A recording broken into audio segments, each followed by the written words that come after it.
Hi everyone, we're going to be reading a chapter book. This one is called The Wee Free Men, Story of the Discworld by Sir Terry Pratchett. Now, it's quite a long book, so we're going to do chapter by chapter. I'll go ahead and record one chapter at a time, and we'll see how far we get. Here we go.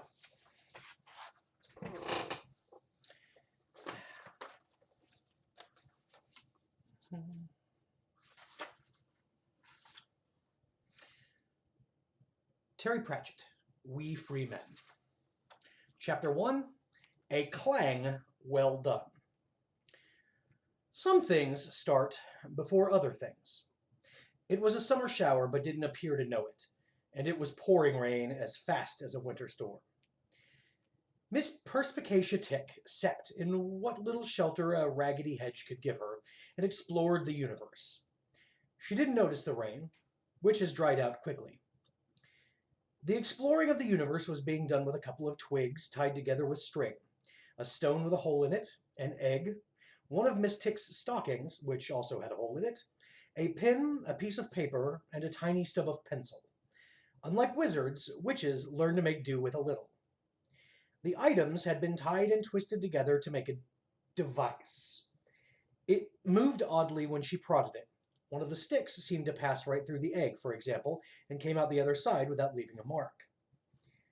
"Yes," she said quietly, as the rain poured off the rim of her hat. "There it is. A definite ripple in the walls of the world. Very worrying. There's probably another world making contact. That's never good. I ought to go there. But according to my left elbow, there's a witch there already." "She'll sort it out then," said a small and, for now, mysterious voice from somewhere near her feet. "No, it can't be right. That's chalk country over that way," said Miss Tick. "You can't grow a good witch on chalk. The stuff's barely harder than clay. You need good hard rock to grow a witch, I believe." Miss Tick shook her head, sending raindrops flying. "But my elbows are generally very reliable." Footnote: People say things like listen to your heart, but witches learn to listen to other things too. It's amazing what your kidneys can tell you. "Why talk about it? Let's go and see," said the voice. "We're not doing very well around here, are we?" That was true. The lowlands weren't good to witches. Miss Tick was making pennies by doing bits of medicine and misfortune telling. Note: Ordinary fortune tellers tell you what you want to happen. Witches tell you what's going to happen, whether you want it to or not. Strangely enough, witches tend to be more accurate but less popular. And slept in barns most nights. She's twice been thrown in ponds. "I can't barge in," she said. "Not in another witch's territory. That's never ever works. But," she paused, "witches don't just turn up out of nowhere. Let's have a look." She pulled a cracked saucer out of her pocket and tipped it into the rainwater that had collected on her hat. Then she took a bottle of ink out of another pocket and poured it in just enough to turn the water black. She cupped it in her hands to keep the raindrops out and listened to her eyes. Tiffany Aching was lying on her stomach by the river, tickling trout. She liked to hear them laugh. It came up in bubbles. A little way away, where the riverbank became a sort of pebble beach, her brother Wentworth was messing around with a stick and almost certainly making himself sticky. Anything could make Wentworth sticky. Washed and dried and left in the middle of a clean floor for 5 minutes, Wentworth would be sticky. It didn't seem to come from anywhere. He just got sticky. But he was an easy child to mind, provided you stopped him from eating frogs. There was a small part of Tiffany's brain that wasn't too certain about the name Tiffany. She was 9 years old and felt that Tiffany was going to be a hard name to live up to. Besides, she'd decided only last week that she wanted to be a witch when she grew up, and she was certain Tiffany just wouldn't work. People would laugh. Another and larger part of Tiffany's brain was thinking of the word susurrus. It was a word that not many people have thought about, ever. As her fingers rubbed the trout under its chin, she rolled the word around in her head. Susurrus. According to her grandmother's dictionary, it meant a low, soft sound as of whispering or muttering. Tiffany liked the taste of the word. It made her think of mysterious people in long cloaks, whispering important secrets behind a door. Susurrus, susurrus, susurrus, susurrus. She'd read the dictionary all the way through. No one told her you weren't supposed to. As she thought about this, she realized that the happy trout had swum away. But something else was in the water only a few inches from her face. It was a round basket, no bigger than half a coconut shell, coated with something to block up the holes and make it float. A little man, only 6 inches high, was standing up in it. He had a mass of untidy red hair into which a few feathers, beads, and bits of cloth had been woven. He'd had a red beard, which was pretty much as bad as the hair. The rest of him wasn't covered with blue tattoos, was covered with a tiny kilt. And he was waving a fist at her and shouting, "Cravens, gang away out of here, you daft wee hinny! We're the green heed!" And with that he pulled out a piece of string that was hanging over the side of the boat, and a second red-headed man surfaced gulping air. "Nae time for fishing," said the first man hauling him aboard. "The green heed's coming." "Heavens!" said the swimmer, pouring water off of him. "Let's off-ski!" And with that he grabbed one very small oar, and with rapid back-and-forth movements, made the basket speed away. "Excuse me," Tiffany shouted, "are you fairies?" But there was no answer. The little round boat had disappeared in the reeds. Probably not, Tiffany decided. Then, to her dark delight, there was a susurrus. There was no wind, but the leaves in the alder bushes by the riverbank began to shake and rustle. So did the reeds. They didn't bend, they just blurred. Everything blurred, as if something had picked up the world and was shaking it. The air fizzed. People whispered behind closed doors. The water began to bubble just under the bank. It wasn't very deep here. It would only have reached Tiffany's knees if she waited, but it was suddenly darker and greener and somehow much deeper. She took a couple of steps backward just before long, skinny arms fountained out of the water and clawed madly at the bank where she had been. For a moment she saw a thin face with long, sharp teeth, huge round eyes, and dripping green hair like waterweed. And then the thing plunged back into the depths. By the time the water closed over it, Tiffany was already running along the bank to the little beach where Wentworth was making frog pies. She snatched up the child just as a stream of bubbles came around the curve in the bank. Once again the water boiled, the green-haired creature shot up, and the long arms clawed at the mud. Then it screamed and dropped back into the water. "I want to go a toilet," screamed Wentworth. Tiffany ignored him. She was watching the river with a thoughtful expression. "I'm not scared at all," she thought. "How strange. I ought to be scared, but I'm just angry. I mean, I can feel the scared, like a red-hot ball, but the angry isn't letting it out." "When you wanna go a toilet?" Wentworth shrieked. "Go on, then," said Tiffany absent-mindedly. The rippers were still sloshing in the bank. There was no point in telling anyone about this. Everyone would just say, "What an imagination the child has," if they were feeling in a good mood, or "Don't tell stories," if they weren't. She was still very angry. How dare a monster turn up in the river, especially one so ridiculous? Who did it think she was? This is Tiffany walking back home. Start with the boots. They are big and heavy boots, much repaired by her father, and they'd belonged to various sisters before her. She wore several pair of socks to keep them on. They are big. Tiffany sometimes feels as she is nothing more than a way of moving boots around. Then there is the dress. It has been owned by many sisters as well, and has been taken up, taken out, taken down, and taken in by her mother so many times that it really ought to have been taken away. But Tiffany rather likes it. It comes down to her ankles, and whatever color it had been to start with is now milky blue that is incidentally exactly the same color as the butterflies skittering beside the path. Then there is Tiffany's face. Light pink, with brown eyes and brown hair. Nothing special. Her head might strike anyone watching, in a saucer of black water, for example, as being just slightly too big for the rest of her, but perhaps she'll grow into it. And then go farther up and farther until the track becomes a ribbon, and Tiffany and her brother two little dots and there is her country. They call it the Chalk. Green downlands roll under the hot midsummer sun. From up here, the flocks of sheep move slowly, drift over the short turf like clouds on a green sky. Here and there, sheepdogs speed over the turf like shooting stars. And then, as the eyes pull back, it is a long green mound lying like a great whale on the world, surrounded by the inky rainwater in the saucer. Miss Tick looked up. "That little creature in the boat was a Knack McFeegle," she said. "The most feared of all the fairy races. Even trolls run away from the wee free men. And one of them warned her." "She is a witch, then, is she?" said the voice. "At that age? Impossible," said Miss Tick. "There's been no one to teach her. There's no witches on the Chalk. It's too soft. And yet, she wasn't scared." The rain had stopped. Miss Tick looked up at the Chalk, rising above the low, wrung-out clouds.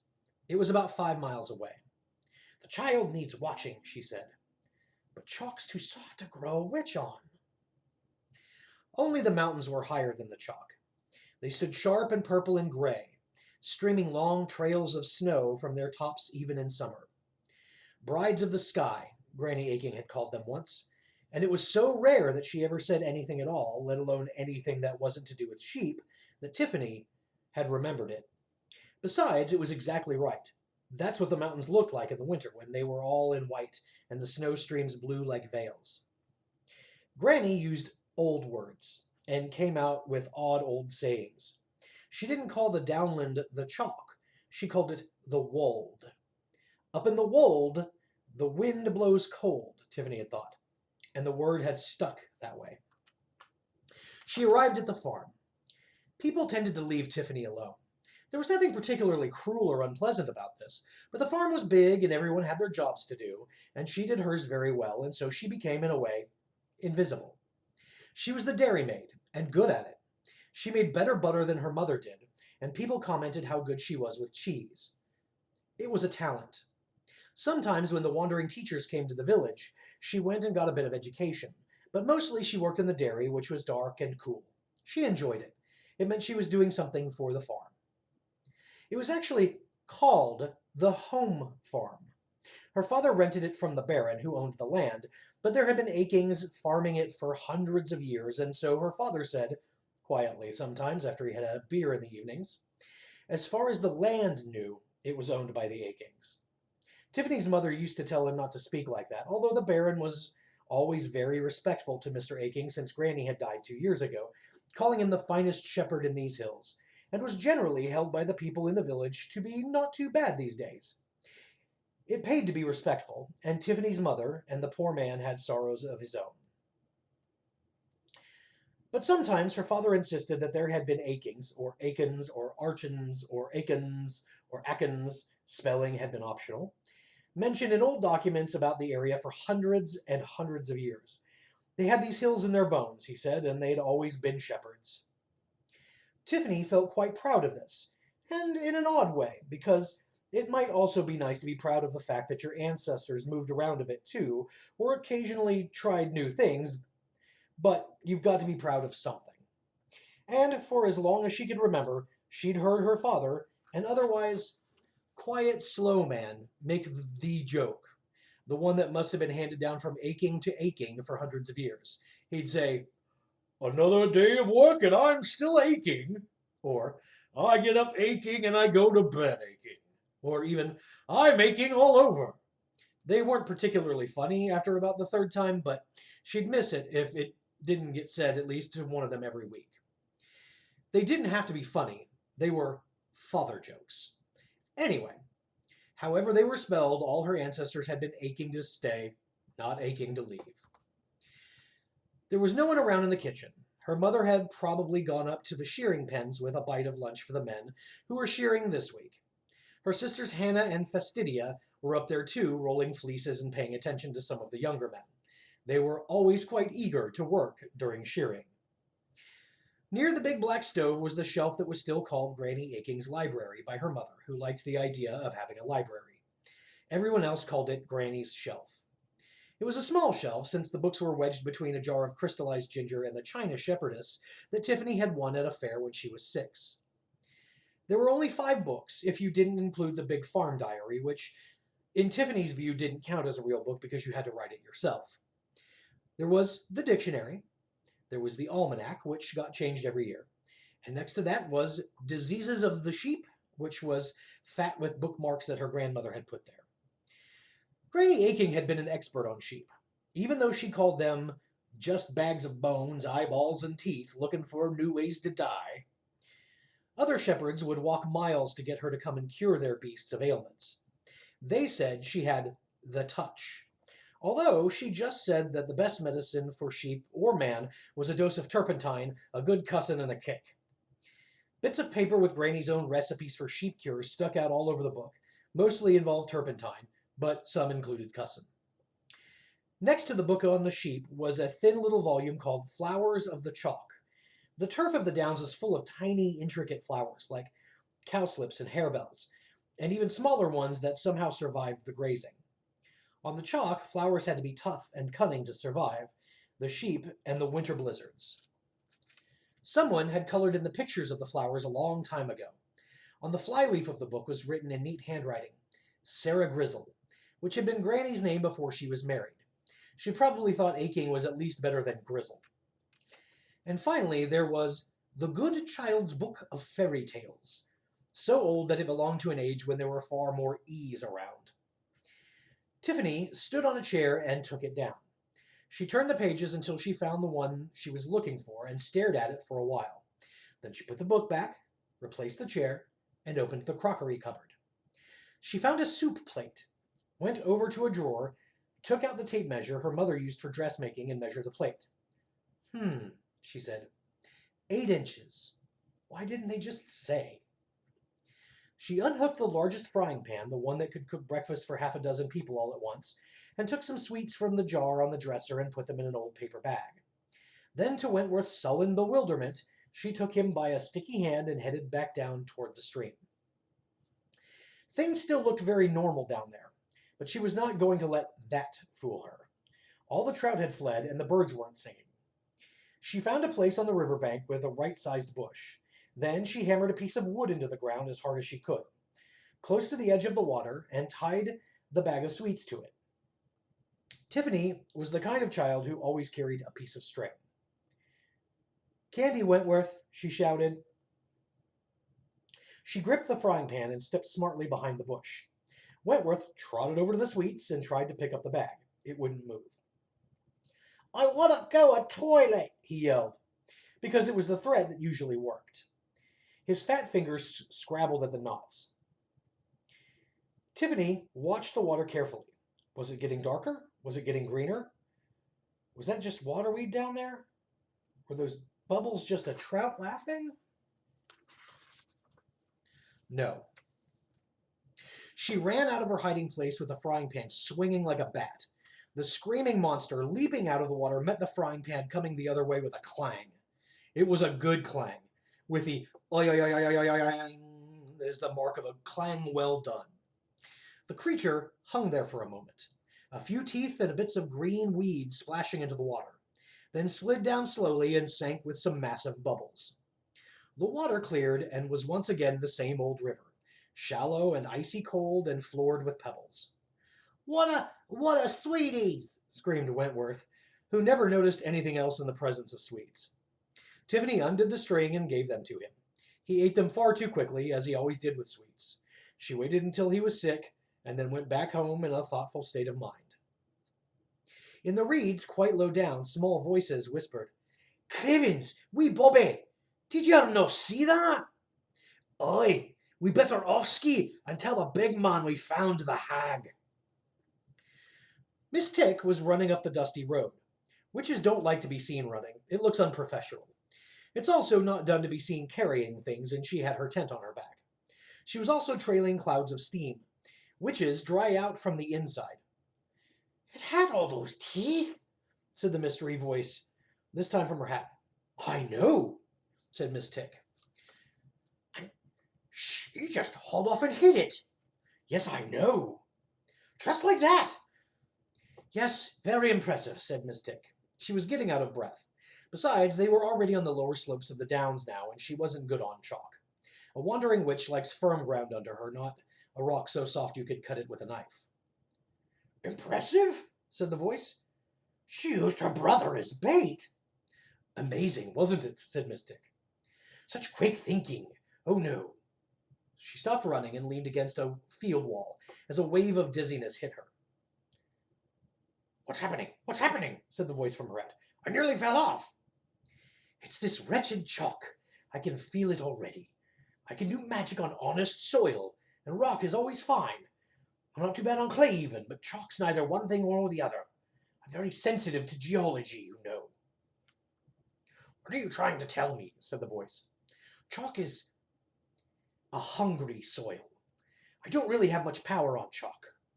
The owner of the voice, who was hidden, said, Are you going to fall over?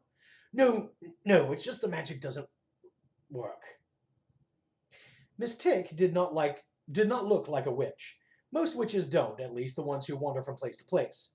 Looking like a witch can be dangerous when you walk among the uneducated, and for that reason she didn't wear any occult jewelry or have a glowing magical knife or a silver goblet with a pattern of skulls all around it or carry a broomstick with sparks coming out of it, all of which are tiny hints that there may be a witch around.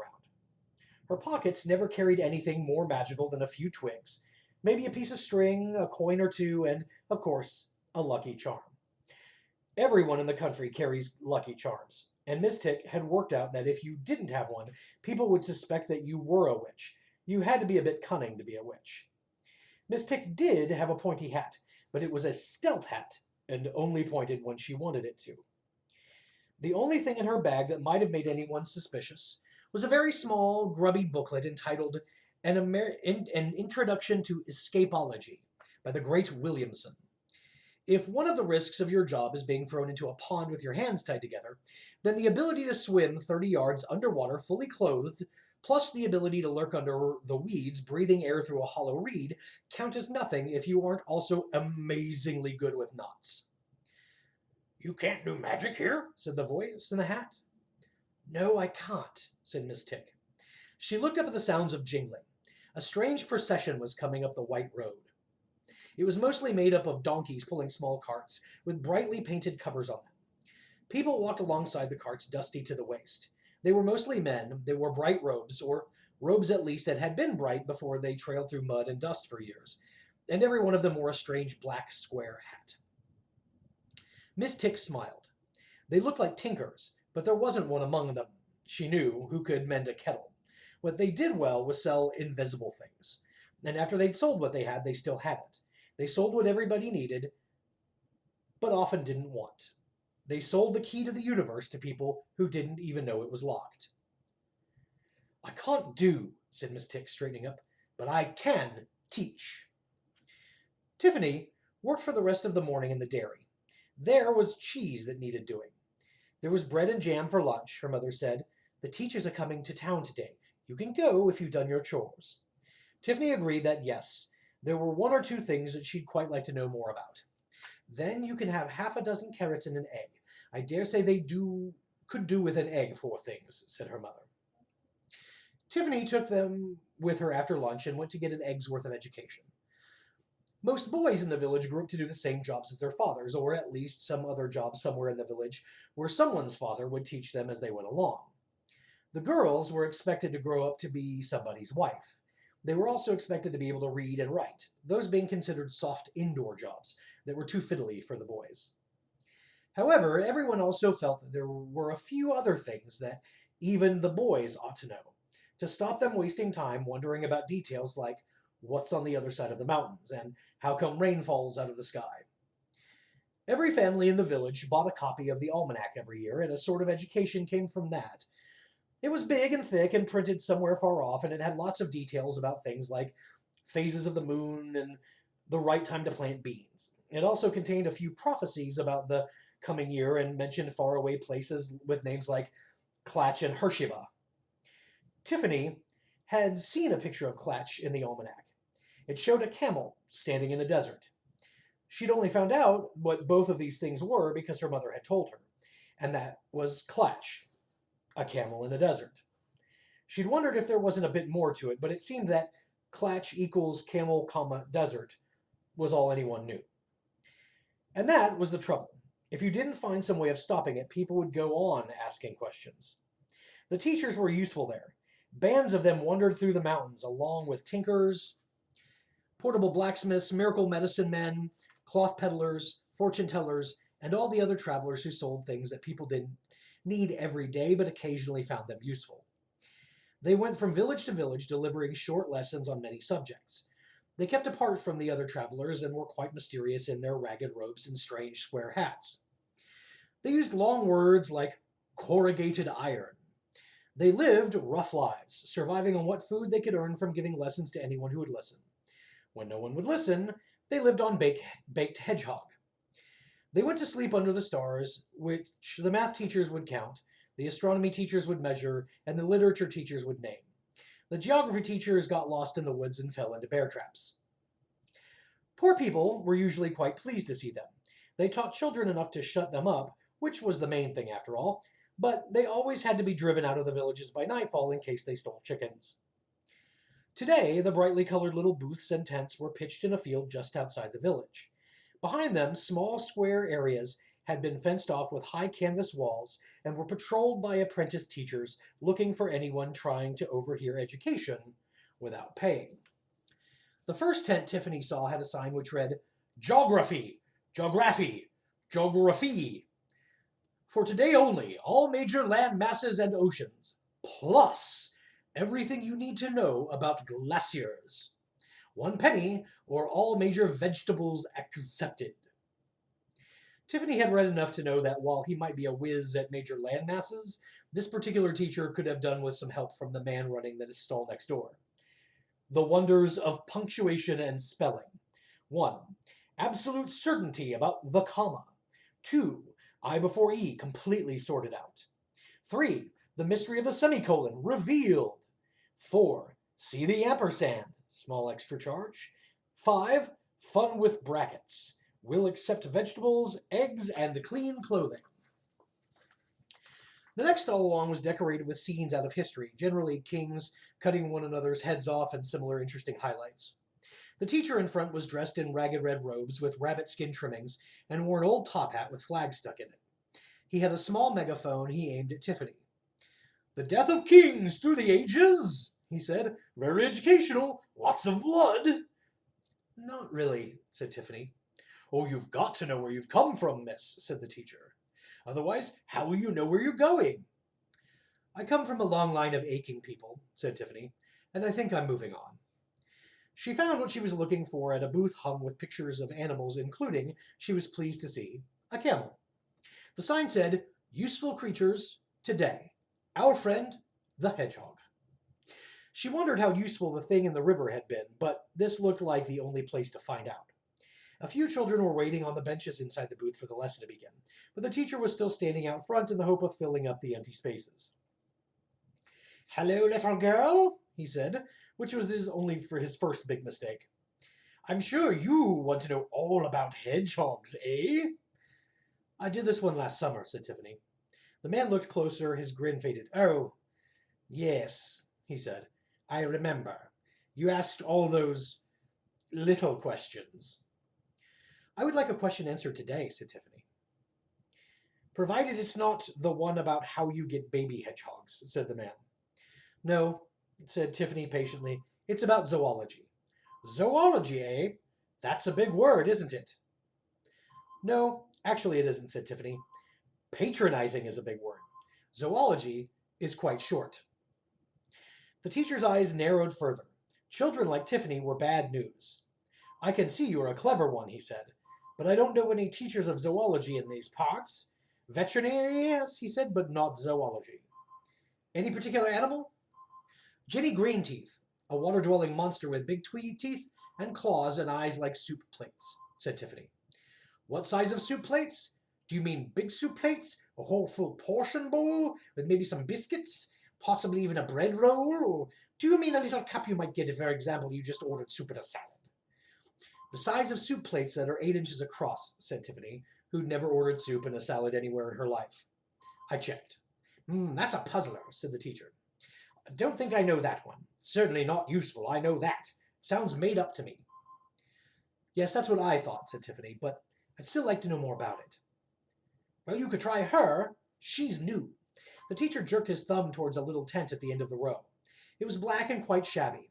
There weren't any posters and absolutely no exclamation marks. What does she teach? Tiffany asked. Couldn't say, said the teacher.